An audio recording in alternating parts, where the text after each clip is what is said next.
Mega power star Ram Charan ఉపాసనలు తాజాగా రెండవసారి తల్లిదండ్రులైతే అయ్యారు. అది కూడా కమల పిల్లలకు తల్లిదండ్రులైతే అయ్యారు. ఈసారి కొణిదెల ఫ్యామిలీలోకి బుల్లి వారసుడు వచ్చేశాడు. అలాగే మరో వారసురాలు కూడా వచ్చేసింది. ఉపాసన పండంటి కవల పిల్లలకు జన్మనిచ్చారు. ఒక అబ్బాయి ఒక అమ్మాయి పుట్టారు. దీనితో మెగా ఫ్యామిలీలో సంతోషాలు వెల్లివిరిశాయి. మెగా అభిమానులు సంబరాలైతే మొదలుపెట్టారు.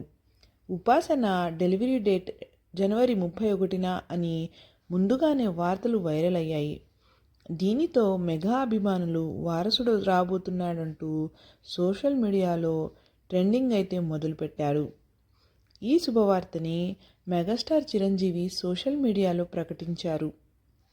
రామ్ చరణ్ ఉపాసనలకు కవల పిల్లలు ఒక పాప ఒక బాబు పుట్టారు. ఈ వార్తని ఎంతో సంతోషంగా ప్రకటిస్తున్నాను. ఇద్దరు పిల్లలు తల్లి క్షేమంగా ఉన్నారని అన్నారు. ఇలాంటి సంతోషకర క్షణం రావటానికి కారణం అంతా భగవంతుని ఆశీస్సులేనని, మీ అందరి ప్రేమ అభిమానాలకు కృతజ్ఞతలు అంటూ ట్వీట్ అయితే చేయడం జరిగింది. రామ్ చరణ్ ఉపాసనలకు పెళ్ళైన 10 ఏళ్ల తర్వాత తొలి సంతానమైతే కలిగింది. 2023లో క్లింకార కొణిదెల జన్మించారు. క్లింకార కొణిదెల పుట్టిన తర్వాత 2 ఏళ్లకే చరణ్ ఉపాసన సెకండ్ ప్రెగ్నెన్సీ అయితే ప్లాన్ చేసుకుని కవల పిల్లలను అయితే పొందారు. క్లింకార కొణిదెల పుట్టినప్పుడు చిరంజీవి ఇతర కుటుంబ సభ్యులు ఎంతో సంతోషించారు. అయితే తన ఇల్లు లేడీస్ హాస్టల్గా మారిందని, ఒక అబ్బాయిని కనమని రామ్ చరణ్ని తాను అడిగినట్టు చిరంజీవి గతంలో అయితే కామెంట్స్ చేసినట్టు తెలుస్తుంది.